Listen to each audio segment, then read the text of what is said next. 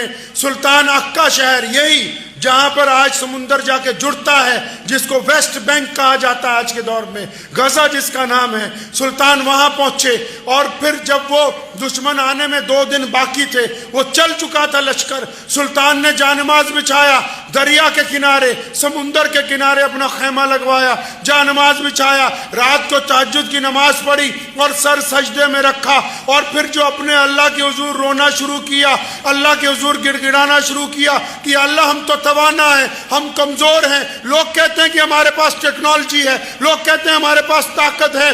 سلطان صلاح الدین ایوبی ساری رات روتا رہا، فجر کی نماز پڑھ کر جب باہر نکلا تو اس کے کمانڈر نے بتایا، اس کے پیر وہاں موجود تھے، انہوں نے ان کو بتایا کہ سلطان تمہارے آنسوؤں میں دشمن ڈوب گیا، اٹھا لو تاریخ لکھی ہوئی ہے، جون سی مرضی کتاب اٹھا لو، چاہے انگریزی کی اٹھا لو، چاہے ہیبرو کی اٹھا لو، چاہے اردو کی اٹھا لو۔ کہا سلطان تمہارے آنسوؤں میں لشکر ڈوب گیا۔ سلطان نے کہا میں سمجھا نہیں۔ فرمایا کہ پچھلی رات بحر کلزم میں اتنا زبردست طوفان آیا، اتنی بڑی سونامی آئی ہے کہ جو سمندر کے درمیان میں ٹاپو تھے انہوں نے اپنی جگہ بدل لی، جتنے 1000 جہاز بحری آ رہے تھے وہ دریا کی تہ میں اتر گئے ہیں، کوئی ایک فوجی اب ایسا زندہ نہیں بچا جو بیت المقدس تک پہنچے گا۔ تو سلطان صلاح الدین ایوبی نے پھر کہا تھا کہ بے شک دنیا کی بڑی طاقت فوجوں میں نہیں ہے، سب سے بڑی طاقت صرف اللہ تبارک و تعالیٰ کے ساتھ۔ آج بھی یاد رکھو، ہم اگر 1000 میل دور بیٹھے ہیں، ہم دوائی نہیں بھیج سکتے، کپڑے نہیں بھیج سکتے، پیسے نہیں بھیج سکتے، لیکن اخلاص نیت کے ساتھ رات کو تہجد میں اٹھ کے، صرف مجموع میں نہیں، رات کو تہجد میں اٹھ کے اپنے رب کے حضور دونوں ہاتھ اٹھا کے ان آنسوؤں کے ساتھ اللہ تعالیٰ کی حضور یہ مطالبہ تو کر سکتے ہیں کہ وہ ظالم جو ہمارے قوم کے بچوں کو مار رہے ہیں، جنہوں نے اسپتالوں تک کو نہیں چھوڑا، جنہوں نے مساجد کو شہید کر دیا، جو بیت المقدس کے اندر داخل ہونا چاہتے ہیں، اے مولا کریم ہمارے پاس تو طاقت نہیں ہے، لیکن تو چاہے تو دن کی روشنی میں رات کی سیاہی آ سکتی ہے، اور تو چاہے تو رات کی سیاہی میں دن کی روشنی کے اندر تبدیل ہو سکتا ہے۔ تو یاد رکھیں، کثرت سے دعا کریں فلسطین کے مسلمانوں کے لیے، اور صرف دعا ہی نہیں، یہ سوشل میڈیا کا جو جنتر ہاتھ میں پکڑ رکھا ہے، اس میں جتنی ناپاک خبریں آ رہی ہیں ان کو ڈیلیٹ کیجئے،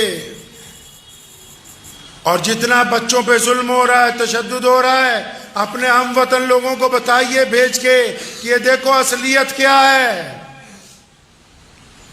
جتنا کر سکتے ہیں اتنا تو کریں، جتنا کر سکتے ہیں اتنا تو کریں۔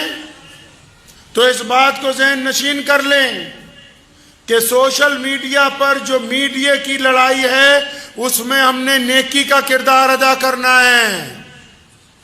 جتنے ڈپلیکیٹ میسج چلتے ہیں فلسطین کے خلاف، فلسطین کے مظلوم مسلمانوں کے خلاف، وہاں کی مظلوم عوام کے خلاف، ان کو ڈیلیٹ کرنا ہے، اور جو صحیح پیغام آ رہے ہیں جن میں بتایا گیا کہ کتنے بچے شہید ہوئے، کتنی عورتوں کا اب تک قتل ہوا ہے، کتنے قافلوں کو خرد برد کیا گیا ہے، کتنے اسپتال گرا دیے گئے ہیں، وہ لوگوں کو بتانا ہے تاکہ ان کو یہ پتہ لگے کہ واقعی ظلم ہو رہا ہے۔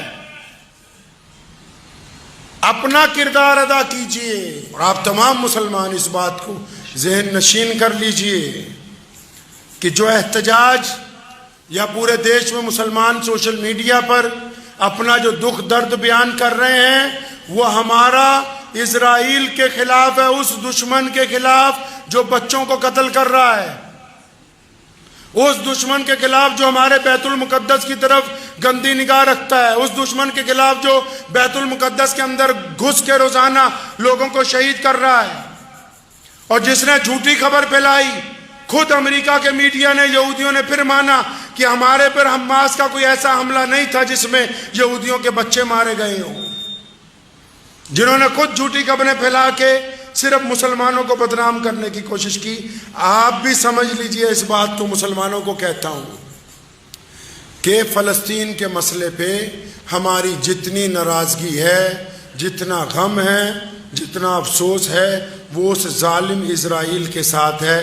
ہمیں اپنے دیش کے اندر، اپنی دیش میں سطح کے لوگوں پر، اپنے دیش کے لیڈروں کو اس معاملے میں ہمارے ساتھ کوئی ناراضگی نہیں ہے، نہ ہی ہم کسی کے خلاف بولنے والے ہیں. ہم یہ بتانا چاہتے ہیں دنیا کو کہ یہودی جو چال چل رہا ہے یہ بالکل ایسٹ انڈیا کمپنی والی چال ہے. دیکھو انگریز آئے، انہوں نے کلکتہ کے اندر آ کے کہا جی تھوڑی سی جگہ رہنے کے لیے دے دو، جگہ مل گئی. پھر کچھ دن کے بعد کا بھی ہمیں اجازت دے دو کہ ہم کارپوریشن بنا لیں، تمہارا ساتھ دیں گے. ساتھ کارپوریشن دے دی. پھر کہنے لگے اگر تم کہو تو سڑکیں اچھی بنا دیں، سڑکیں بنوا لی. تو اچھا تم کہو تو تھوڑی سی ریل کی پٹری بچھا دیں. کرتے کرتے پورے ملک پہ قبضہ کر لیا. میں جس خاندان سے تعلق رکھتا ہوں 150 سال ہم نے دیش کی آزادی کے لیے قربانی دی ہے. ویر ساورکر صاحب نے اپنی کتاب دا فریڈم موومنٹ آف 1857 میں لکھا ہے کہ مولانا شاہ عبد القادر لدھیانوی جیسا کوئی بندہ نہیں جس نے انگریز کے دانت لدھیانہ سے لے کے دلی تک کھٹے کیے ہوں. لیکن ویر ساورکر نے ہمیں سوتنترتا سینانی لکھا، لیکن اس وقت انگریز نے FIR میں ہمیں آتنکوادی لکھا. شہید بھگت سنگھ کو انگریز نے دہشت گرد کہا. کیوں؟ کیونکہ ستہ انگریز کے پاس تھی. اور جب ہم جیت گئے، جب دیش آزاد ہو گیا، تو جس کو انگریز کہتا تھا کہ یہ سارے ہمارے غلام ہیں، یہ سارے ہمارے آتنکی ہیں، یہ سارے دیش ورودھی ہیں. اور جب ہم جیت گئے، جب دیش میں ستہ پریورتن ہو گیا، جب لوگوں کی سرکار آ گئی، جب ڈیموکریسی قائم کر دی گئی، جب جنتا کو جنتا کی ستہ مل گئی، تو جن کو انگریز یہ کہتا تھا کہ آتنکی ہیں وہ سوتنترتا سینانی کہلائے. جن کو انگریز یہ کہتا تھا کہ انہیں پھانسی دی گئی، ان کو شہید اعظم کا درجہ دیا گیا. بالکل یہی صورتحال آج فلسطین میں ہے کہ سن 1945 میں یہودی وہاں پر داخل ہوئے. تھوڑی سی جگہ انہوں نے رہنے کے لیے مانگی، اور یہ انگلینڈ کی ناجائز اولاد میں سے ہیں. تھوڑی تھوڑی جگہ کر کے پورے فلسطین میں سے مسلمانوں کو نکالتے رہے. آج امریکہ اور انگلینڈ اس لیے ان کے ساتھ ہیں کیونکہ یہ انہی کا لگایا ہوا ناپاک پودا ہے، بالکل ہمارے دیش کی طرح. کہ کل تک جب ہم انگریزوں کے غلام تھے تو انگریز ہمیں کہتا تھا. خود میرے دادا مولانا حبیب الرحمن لدھیانوی رحمۃ اللہ علیہ دھرم شالہ جیل میں تھے. وائس رائے نے چٹھی لکھی، نظر بندی تھی 6 سال کی. اس میں لکھا کہ مجھے CID نے بتایا کہ تمہاری عادتیں باغیانہ ہیں اور تم اپنے دیش کی بات کرتے ہو، تم سرکار مخالف ہو، تم ظالم ہو. اگر تم یہ حرکتیں چھوڑ دو تو ہم سوچ سکتے ہیں تمہیں رہا کر دیں. تو مولانا نے جواب میں لکھا تھا کہ میری عادتیں باغیانہ نہیں ہیں، میں ظالم نہیں ہوں. اس ملک کی راج ستہ پہ جو انگریز بیٹھا ہے اس کی عادتیں باغیانہ ہیں، ان کی عادتیں ظالمانہ ہیں. تم جو مجھے مجرم سمجھتے ہو، میں تم کو اپنے دیش کی آزادی کا مجرم سمجھتا ہوں. تو یہی مسئلہ فلسطین کے اندر ہے. آج کیونکہ وہ مار کھا رہے ہیں، بڑے بڑے ظالم ان کے ساتھ کھڑے ہیں، تو پھر وہ اس کا مطلب جی وہ تو آتنکی ہو گئے. اور اللہ تعالیٰ جب ان کو عزت دے دیں گے، وہ اپنی زمین پہ اپنی دھرتی پہ سکون سے رہنے لگیں گے، تو پھر ہم کہیں گے، ہماری کتابیں کہیں گی کہ انہوں نے لمبا سنگھرش کیا تھا، انہوں نے لمبی قربانیاں دی تھی. تو قربانیوں کے بعد وہ لوگ آج اپنے دیش کے اندر سوتنترتا کے ساتھ رہ رہے ہیں. اس بات کو ذہن نشین کر لیجئے. اور مسلمانوں کو بھی کہتا ہوں کہ جتنے بھارت میں مسلمان ہیں، سوشل میڈیا کی سیاست میں مت پڑیں. جو لوگ اسلام کے خلاف یا کسی بھی دھرم کے خلاف آپ کو کچھ لکھ کے بھیجتے ہیں، اس کو کبھی آگے فارورڈ مت کیجیے. وہ پیغام ہے جو نبی علیہ السلام نے ہمیں سکھایا. ہم یہ تھوڑی کہنے آئے کہ ساری دنیا مسلمان ہو جائے. نہیں، قرآن حدیث میں کہیں نہیں لکھا کہ پوری دنیا ہی مسلمان ہونے لگی. نہیں، لیکن اللہ یہ چاہتے ہیں اور پیارے محمد صلی اللہ علیہ وسلم یہ چاہتے ہیں کہ جو مسلمان ہیں وہ دوسروں سے نفرت نہیں کریں گے، جو مسلمان ہیں وہ ظالم کا ساتھ نہیں دیں گے، جو مسلمان ہیں وہ مظلوم پر تشدد نہیں کریں گے، جو مسلمان ہیں وہ دوسروں سے چھوا چھوت نہیں کریں گے، جو مسلمان ہیں وہ دوسروں سے تفرقہ نہیں کریں گے، جو مسلمان ہیں وہ رنگ اور ذات اور برادری کی وجہ سے نفرت نہیں پھیلائیں گے، کیونکہ یہ محمد رسول اللہ چاہتے ہیں۔ نبی علیہ السلام نے کہا کہ کسی ماں نے کوئی بیٹا، کسی ماں نے کوئی بیٹی، یا کسی ماں کے گھر میں کوئی ایسا زلخا جو دوسری نسل ہوتی ہے، کوئی ایسا پیدا نہیں ہوا جو غلام پیدا ہو۔ اللہ نے سب کو آزاد پیدا کیا۔ آپ ایمان والے ہیں، اگر آپ کے دل میں یہ ہے، سنو، دل پہ ہاتھ رکھ کے تسلی سے، اگر کوئی مسلمان یہ سمجھے کہ میں کسی ہندو بھائی کا جھوٹا نہیں پی سکتا ہوں، کسی سکھ کی کٹوری میں کھانا نہیں کھا سکتا ہوں، کسی دلت سے جپی نہیں ڈال سکتا ہوں، کسی عیسائی کے ساتھ نہیں مل کے بیٹھ سکتا ہوں، تو اس کو ابھی رسول اللہ کا دین سمجھ ہی نہیں آیا۔ یہ محمد رسول اللہ ہیں، بلال مسلمان نہیں ہوئے، ان کی جگہ چکی چلا گیا۔ یہ محمد رسول اللہ ہے، عمار بن یاسر کے ایمان لانے سے پہلے ان کا بوجھ اٹھانے کے لیے تیار ہیں۔ یہ محمد رسول اللہ صلی اللہ علیہ وسلم ہے، محتاجوں، غریبوں، مسکینوں کو ان کے ایمان لانے سے پہلے ان کی خبرگیری کرتے۔ یہ محمد رسول اللہ ہے، مظلوموں کا بیت اللہ میں اس وقت ساتھ دیتے ہیں جب سامنے والے مظلوم کو یہ بھی نہیں پتا کہ اللہ کے سچے رسول ہیں، اس کو بعد میں پتا لگتا ہے کہ جس نے میری مدد کی ہے کائنات کے سب سے بڑے مالک کائنات میں اللہ کے نائب محمد رسول اللہ۔ اپنے دل کو ٹٹولیے، مسلمانی صرف گوشت کھانے کا نام نہیں ہے، چند نعرے مار دینے سے کچھ نہیں ہوگا۔ اب وقت ہے دنیا ایک بار پھر اسلام کے مقابلے میں کھڑی ہو گئی۔ آؤ جس کی طاقت ہے کر لو اسلام سے مقابلہ۔ دنیا ہتھیار لا سکتی ہے، تمہاری طرح ایک تھالی میں کھانے کا فن نہیں کوئی لا سکتا ہے۔ لوگ طاقتور چیزیں لا سکتے ہیں، ہماری طرح ایک ہی صف میں کھڑے ہونے کا ہنر نہیں کوئی لا سکتا۔ جب حج کرنے کے لیے جاتے ہیں 20 کلومیٹر پہلے سے ہی سفید ایک کپڑا اوپر ایک کپڑا نیچے، جب بیت اللہ میں داخل ہوتے ہیں بڑے بڑے ملکوں کے بادشاہ، بڑے بڑے شہزادے، بڑے بڑے گورنر، غریب بھی، پلے دار بھی، مظلوم بھی، محتاج بھی، کالے بھی، گورے بھی، اور اس طرح بیت اللہ میں داخل ہوتے ہیں، ایسے لگتا ہے جیسے ایک ہی ماں کے پیٹ سے پیدا ہوا ہو۔ دنیا کوالٹی بڑی سے بڑی دنیاوی طور پر لا سکتی ہے، میرے نبی نے دلوں میں جو محبت پیدا کر دی اس کا توڑ دنیا کے پاس نہیں ہے۔ اس کا توڑ ہے نہیں دنیا کے پاس۔ تو میں عرض یہ کر رہا تھا گوشت کھانے سے نہیں بن نکال لے۔ گوشت تو یاد آیا، وہ کئی لوگ کی مریاں مجھا بھائی گوشت بیچی جانے یہ بھی خرید کے کھائی جانے۔ مجھے بتایا کچھ پولیس افسران نے پنجاب میں کچھ لوگ نا پکڑے جاتے اب وہ لا بھی گوشت ایسا ہی رہے ہیں، اللہ ماشاءاللہ اللہ ہی رحم کرے، پتہ نہیں کس چیز کا لا رہے ہیں اور یہ بھی کھا رہے ہیں، اللہ ان کو معاف فرما دے۔ جو چیز اگر ہے ہی کہیں پر پابندی اور آپ کو اس میں جان کا خطرہ، عزت کا خطرہ، مال کے ضائع ہونے کا خطرہ، آپ کو کیا وہ اتنی محبوب ہے کہ آپ اپنی عزت داؤ پر لگا رہے ہیں؟ اتنی محبوب ہے؟ کاش اتنی عشق نماز سے ہو جائے، کاش اتنا عشق سنتوں سے ہو جائے۔ پتہ تو لگے پیارے محمد علیہ السلام چاہتے کیا ہے، محمد علیہ السلام نے ہمیں سمجھایا کیا ہے۔ سنو دو لفظوں میں کہ کرنا کیا ہے اب مسلمانوں کو۔ ایک طرف پوری کائنات کی سپر پاوریں کھڑی ہیں اسلام کو بدنام کرنے کے لیے، دوسری طرف کائنات میں اسلام آج دنیا کا سب سے بڑا مذہب بن کے ابھر رہا ہے۔ پوری کائنات میں اہل اسلام برق رفتاری سے آگے بڑھ رہے ہیں، لیکن سنو اب دل کو ہاتھ تھام کے کہ مسلمانوں آپ کو اس کے اندر کیا کرنا ہے۔ ہمیں اسلام کی ایک فوٹو کھینچنی، کھینچ لو گے؟ اب لوکل مفتی کہیں گے اسلام کی تو فوٹو ہوتی ہے، پوری بات تو سن لو۔ اسلام کی ایک فوٹو کھینچ، کس کی فوٹو؟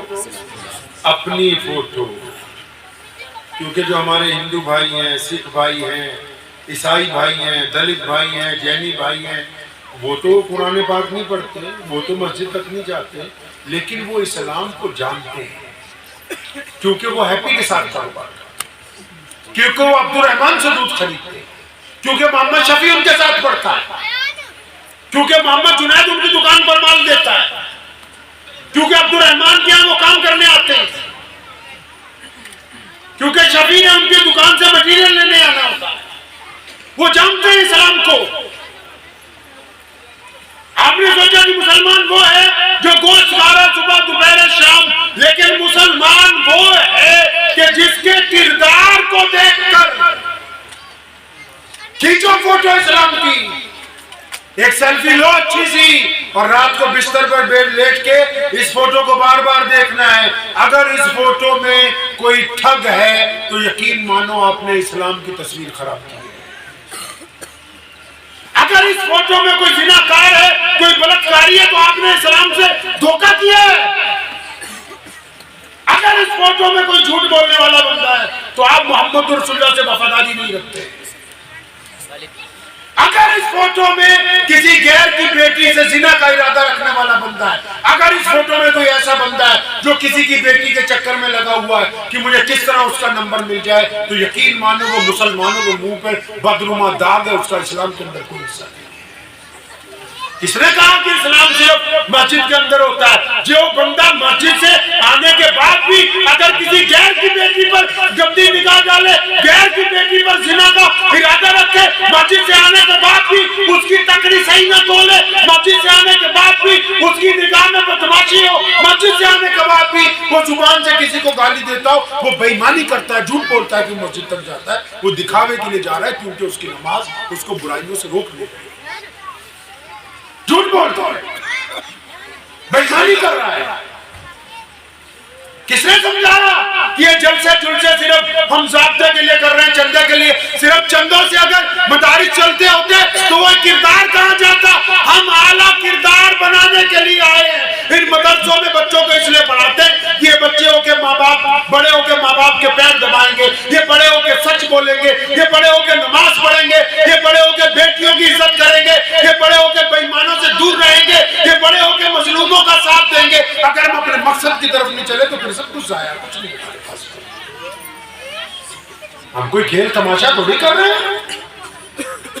اسلام کی پوری دنیا کی اسلام مخالف طاقتوں سے مقابلہ چل رہا ہے، تو اس کا مطلب کہ ہم چند قدم پیچھے ہٹ جائیں. مقابلہ اس بات کا ہے کہ اعلیٰ کردار میں کون ہوگا، مقابلہ اس بات کا ہے کہ بہترین کوالٹی کس کی ہوگی، کیونکہ دنیا ایک مارکیٹ ہے. یاد رکھو کبھی بھی کوئی کمپنی کسی دوسری کمپنی کے خلاف اشتہار نہیں دیتی ہے.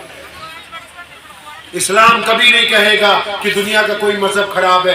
ہم ہر مذہب کی عزت کرتے ہیں، لیکن اپنے مذہب کی کوالٹی کو اتنا زیادہ مینٹین کرتے ہیں، اتنا زیادہ بہترین بناتے ہیں کہ اگر کوئی ہمارے پاس آئے تو کم از کم یہ کہنے کو مجبور ہو جائے کہ محمد رسول اللہ کی امتی سے ملا تھا، اس سے بڑھیا خبر نہیں.